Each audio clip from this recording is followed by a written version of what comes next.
तुळजाभवानी राजा शिवछत्रपती यांना मी पहिल्यांदा प्रथम वंदन करतो। तसेच हिंदू हृदय सम्राट माननीय बाळासाहेबजी ठाकरे साहेब तसेच माननीय आनंद दिघे साहेब यांना वंदन करतो।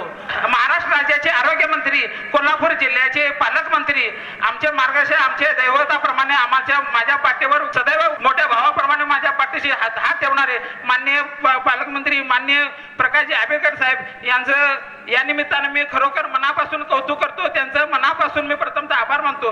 वेळात वेळ काढून माननीय नामदार प्रकाशजी आंबेडकर साहेब आपण आलात हे माझ्यासारख्या कार्यकर्त्यासाठी खूप महत्त्वाचं आहे, कारण आज तिकीट कोणाला या प्रश्नाचे उत्तर संपूर्ण जिल्ह्याला पाहिजे होतं आणि याची निर्णय प्रक्रियेत आमचे नेते माननीय आंबेडकर साहेब यांचा सहभाग महत्त्वाचा आहे। हे सगळं जुळवत असताना काय काय मानसिकता होते साहेब आम्ही जाणू नये या प्रकरणी, म्हणूनच मनापासून तुमचं आभार मानतो साहेब। आजचा कार्यक्रम एक शिवसैनिकाचं स्वप्न होतं, गरीब गरजूसाठी रुग्णवाहिका अर्पण करण्याचं एक माझं स्वप्न होतं साहेब। आपण आलात, आपलं पाय आमच्या भूमीला लागले, तुमचं आभार साहेब मानावं तेवढं कमी आहे। तुमचं साहेब उपकार आयुष्यभर न विसरण्याजोगं साहेब। एका शिवसैनिकाला न्याय देण्याचं काम साहेब तुम्ही आपल्या माध्यमातून झालं, हे साहेब मी आयुष्यभर साहेब विसरू शकत नाही तुमच्यावरून। आदरणीय व्यासपीठ राज्याचे आरोग्य मंत्री माननीय जिल्ह्याचे पालकमंत्री माननीय आंबेडकर साहेब यांचं या निमित्तानं मी सहर्ष असं स्वागत करतो।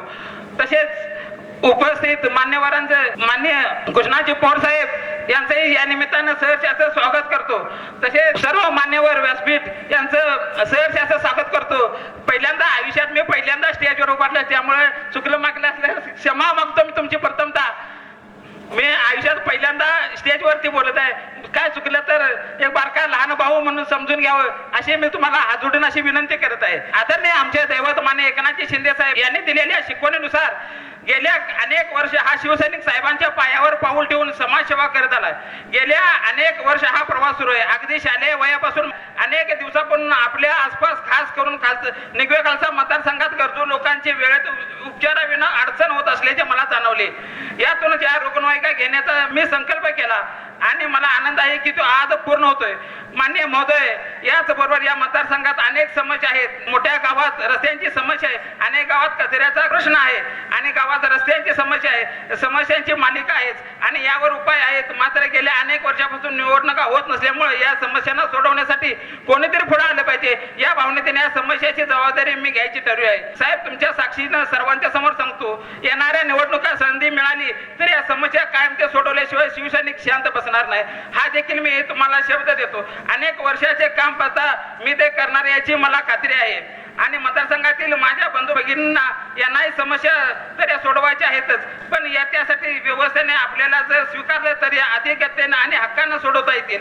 म्हणूनच हा सर्वांच्या साक्षीने कट्टर शिवसैनिक आपण मला निवडणुकीत न्याय द्यावा अशी विनंती करतो। पक्षाचा आणि साहेब आपला आमचे दैवतमान्य एकनाथजी शिंदे साहेबांचा आदेश हा माझ्यासाठी अंतिम असणार, यात काही शंका असणार नाही। मात्र या शिवसैनिकाला या निमित्ताने काम करण्याची संधी मिळायला पाहिजे अशी मी आपल्याला कळकळीची विनंती करतो। अख्ख्या महाराष्ट्रात जर सगळ्यात अतिशय जबरदस्त जर काम कोणाचं जर होत असेल तर आमचे दैवत माननीय प्रकाशजी आंबेडकर साहेबांचं, त्यांचं काम एवढं उल्लेखनीय, एवढं रात्रंदिवस पळतायत। उपकार मी साहेब आयुष्यभर विसरणार नाही साहेब। एवढं मोठं फार मोठं साहेब तुम्ही आज मला आशीर्वाद दिला, मी एवढं बोलतो आणि थांबतो। जय हिंद, जय महाराष्ट्र।